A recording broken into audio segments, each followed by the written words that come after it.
अरे रे रे मार्केट को संभालो वो गिरा। अरे रोक सको तो रोक लो वो मार्केट लो चला। ओहो गड़बड़ हो गई, सीटी बज गई। Friends, today was the bloody Monday and हम लोगों ने देखा कि मार्केट ज़बरदस्त तरीके से गिरा। निफ्टी अराउंड 500 पॉइंट्स गिरा और काफ़ी लोगों को, सबके जो प्रॉफिट में थे शेयर्स लॉस में आ गए होंगे। पोर्टफोलियो भी सभी का अराउंड 5% से 10% तक माइनस में चला गया होगा।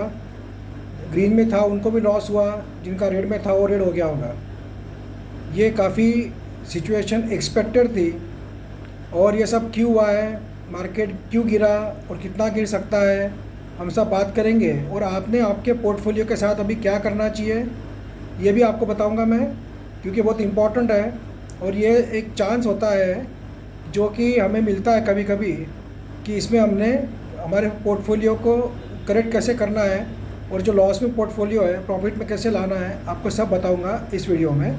आइए शुरू करते हैं। सबसे पहले सवाल ये आता है कि इतना निफ्टी गिरा क्यों।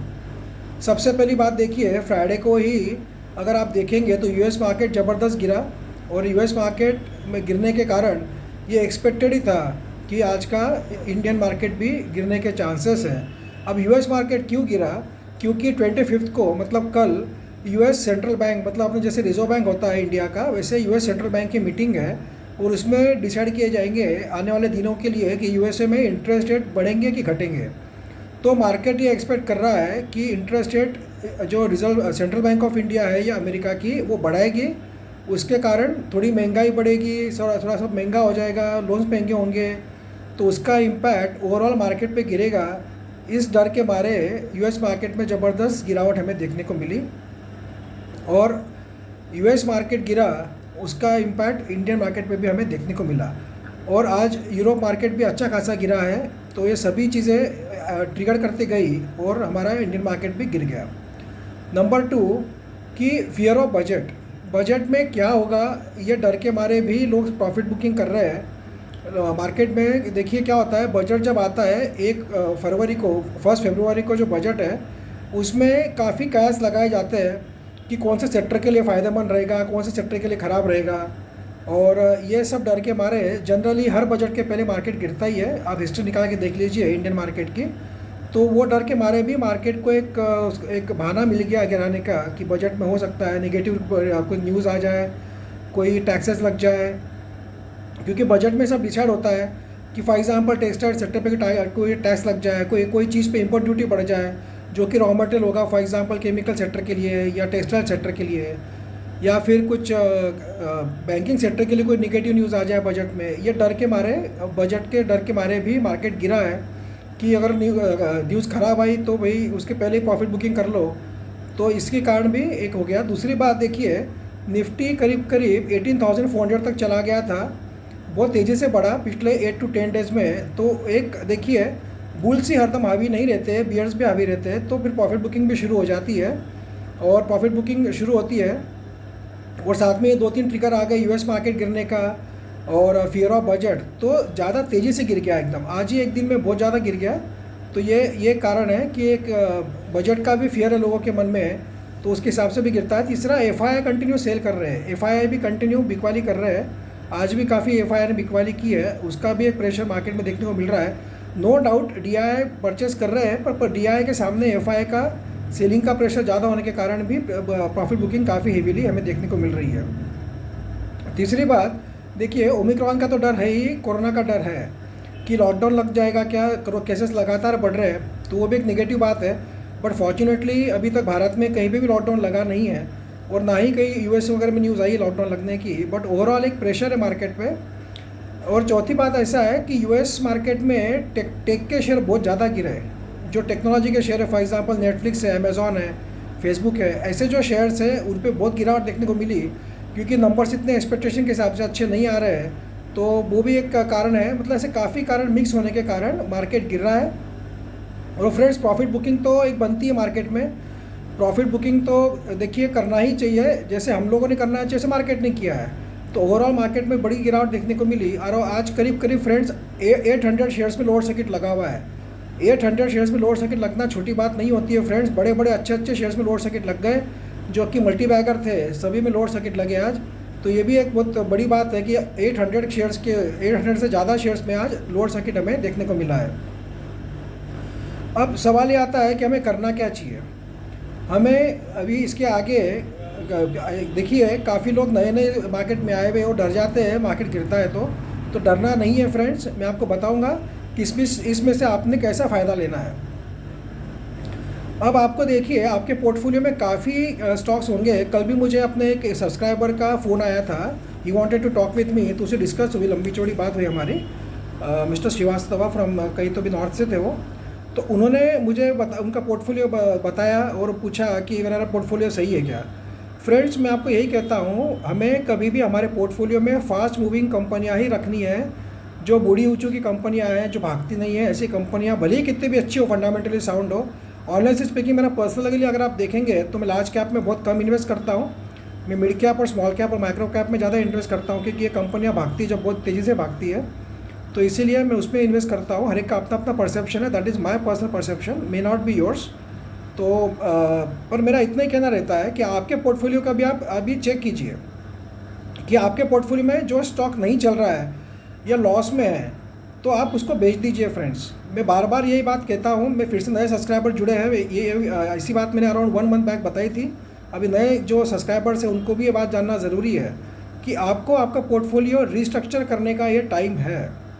फॉर एग्ज़ाम्पल, आपके पास IDFC फर्स्ट बैंक है या हुडको का शेयर है जो नहीं चल रहा है, धीरे धीरे चल रहा है, उसमें आपको कुछ लॉस होगा या माइनर प्रॉफिट होगा, जो भी होगा। फॉर एग्जांपल, आपको 10% का लॉस है समझ के चलिए आप, या 20% का लॉस समझ के चलिए। कोई भी शेयर में आपको 20% का लॉस है, तो हम लोग क्या सोचते हैं, अरे भाई इतना लॉस बुक करके मैं कैसे बेच दूँ शेयर को, रिकवर होगा जब भी बेचूंगा ना। ऐसा नहीं करना है, क्योंकि देखिए वो 20% उस शेयर में आपको लॉस बुक कर लो आप, और आप नए कंपनी में एंट्री मारो कि जो आपका लॉस जल्दी रिकवर करके देगा। मैं काफ़ी वीडियोस डाल रहा हूँ और मैंने इस पर अभी रेट के साथ डाल रहा हूँ मैं वीडियो कि ये 2 महीने पहले इसका रेट क्या था और अभी रेट क्या है। मैं कुछ एग्जांपल देना चाहूँगा कि फॉर एग्जांपल टेक्समो पाइप है, मैं 52 रुपीज़ का था अराउंड 2 मंथ्स बैक जब रिकमेंड किया था कि इसको बाय कीजिए। 52 से वो चला गया 91 रुपीज़ तक जस्ट 45 डेज टू 60 डेज़ में। ऐसा ही एग्जाम्पल है ट्रेजरा सॉल्यूशंस। ये शेयर भी अराउंड 48-50 तक था जब मैंने कहा था, रिकमेंड किया था अराउंड 2 मंथ्स बैक।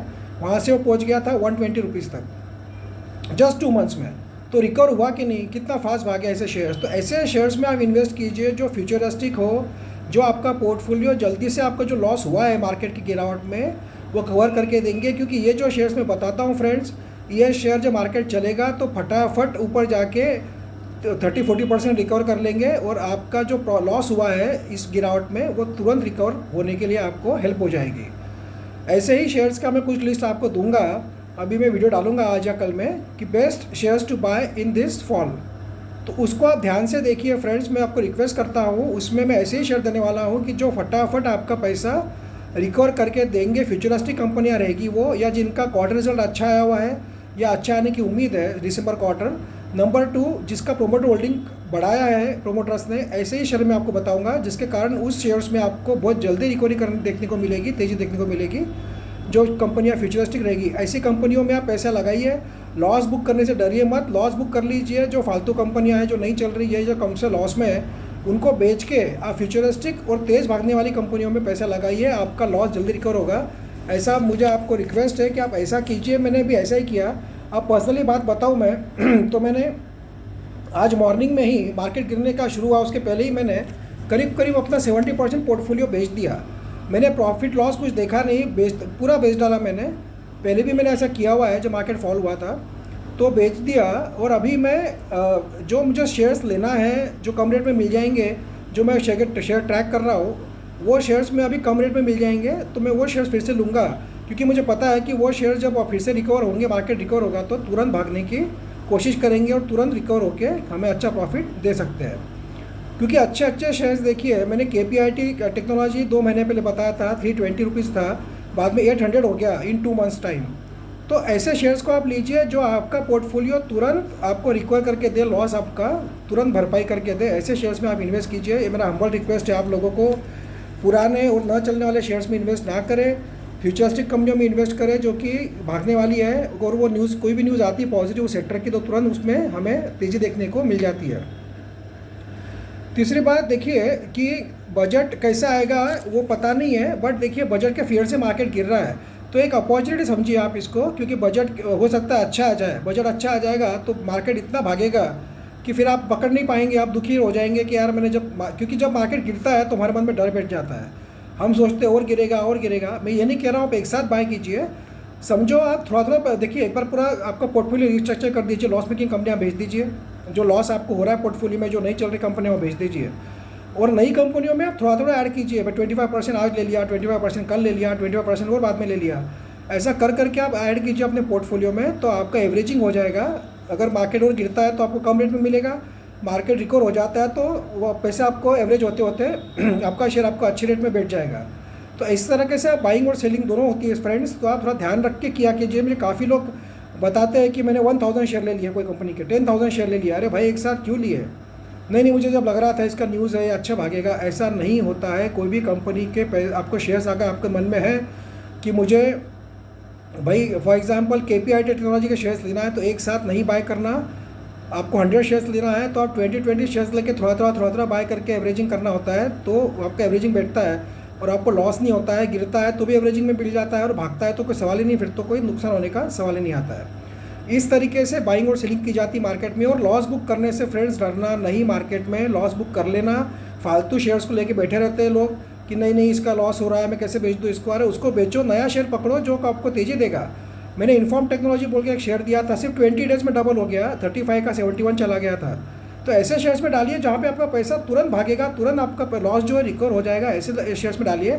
और पेशेंस तो रखना ही पड़ता है फ्रेंड्स, मार्केट में सभी शेयर भागते नहीं, कभी कभी कोई शेयर नहीं चलता है तो डरने की बात नहीं रहती है। नहीं चल रहा है तो वेट करो 2 4 5 दिन 10 दिन, तो बेचो, लॉस बुक करो और नए शेयर में एंट्री मारो जहाँ पे आपको प्रॉफिट अच्छा हो सकता है।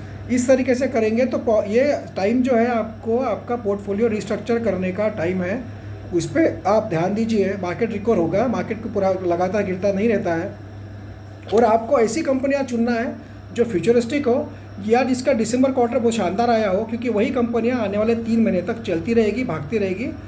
इस बात का ध्यान रख के आप इन्वेस्ट कीजिए। कोई भी कंपनी में इन्वेस्ट ना करें, स्टडी कीजिए। और मैं ऐसी कंपनियां बताता हूं जिसका रिजल्ट शानदार है, फंडामेंटली साउंड है, या दिसंबर क्वार्टर अच्छा रहा है, उसका मैं लगातार वीडियो डालते जा रहा हूँ। जो कंपनियाँ मुझे पसंद आ रही है वो कंपनी आपको बताते जा रहा हूँ, तो वो हिसाब से आप उनको ट्रैक करके गिरावट में थोड़ा थोड़ा एक्यूमुलेट करते जाइए, जो कि आपको आने वाले दिनों में अच्छा प्रॉफिट देगी। उसका वीडियो डालूंगा मैं कि best companies to buy in this fall of market. तो ये तब ध्यान रख के आप सब इन्वेस्ट कीजिए फ्रेंड्स, क्योंकि अभी हो सकता है कि कोई पॉजिटिव न्यूज़ आ जाए। देखिए US फेड के समझो इंटरेस्ट रेट नहीं बढ़े, कुछ भी हुआ तो 26 जनवरी को हमारे यहाँ छुट्टी है, 26 जनवरी की, बट 27 को हो सकता है उसका इफेक्ट हमें मार्केट में देखने को मिले। हो सकता है मार्केट भाग जाए, फिर हमें दुख होगा कि अरे यार हमने बाय कर लेना चाहिए था। क्योंकि देखिए कोई भी ऑटोमोट बोल नहीं सकता कितना जाएगा या कोई कितना भागेगा, मार्केट भी बता नहीं सकता है। हमें डिसाइड करके थोड़ा थोड़ा एवरेजिंग करके बाय करना होता है। ये इंपॉर्टेंट फैक्टर से आप बाय करेंगे। अब मैं कल से बाइंग शुरू कर दूंगा, थोड़ा थोड़ा बाय करते रहेंगे, क्योंकि अगर US के इंटरेस्ट रेट बढ़े तो और मार्केट गिरेगा। US के इंटरेस्ट रेट नहीं बढ़ाया ज़्यादा तो मार्केट फिर से प्लस में आ जाएगा। बजट का फियर कुछ निकल गया तो फिर से मार्केट प्लस में आ जाएगा। तो मैं कल से बाइंग शुरू कर दूंगा। आज मैंने पोर्टफोलियो खाली कर दिया और अभी जो कंपनियां मैं टारगेट कर रहा हूँ रिस्ट्रक्चरिंग करके थोड़ी बाइंग शुरू कर दूंगा मैं। मार्केट के फॉल में कंपनियां सब डिस्काउंट पे मिल रही है 5% से। अच्छा कोई कंपनियां तो ऐसा फॉर एग्जांपल KPIT है 800 पे गया था, अभी अराउंड 600 पे मिल रहा है, तो अराउंड 30% डिस्काउंट पे मिल रहा है। तो ऐसी कंपनियां बाय करने का अच्छा मौका है, इसको छोड़ना नहीं हम लोगों को। तो इसको ऐसा बाय करते रहिए, बाय और डिप्स की स्ट्रैटेजी से आपको अच्छा फायदा होगा। और डरिए मत, मार्केट लगातार गिरते नहीं रहेगा, रिकवर भी होगा। So let's wait for few days. थोड़ा डरना नहीं होता है और मार्केट से निकलना नहीं, क्योंकि मार्केट आने वाले दिनों में अच्छा प्रॉफिट भी देगा। तो स्टेप बाय स्टेप इन्वेस्ट कीजिए, एकदम तुरंत कोई भी शेयर में बहुत ज़्यादा पैसा नहीं लगाना होता है। अलग अलग सेक्टर में थोड़ा थोड़ा पैसा लगाइए तो एवरेजिंग होते रहता है। कोई सेक्टर भागता है तो हमें उसका फ़ायदा मिल जाता है। That's all friends, thank you very much.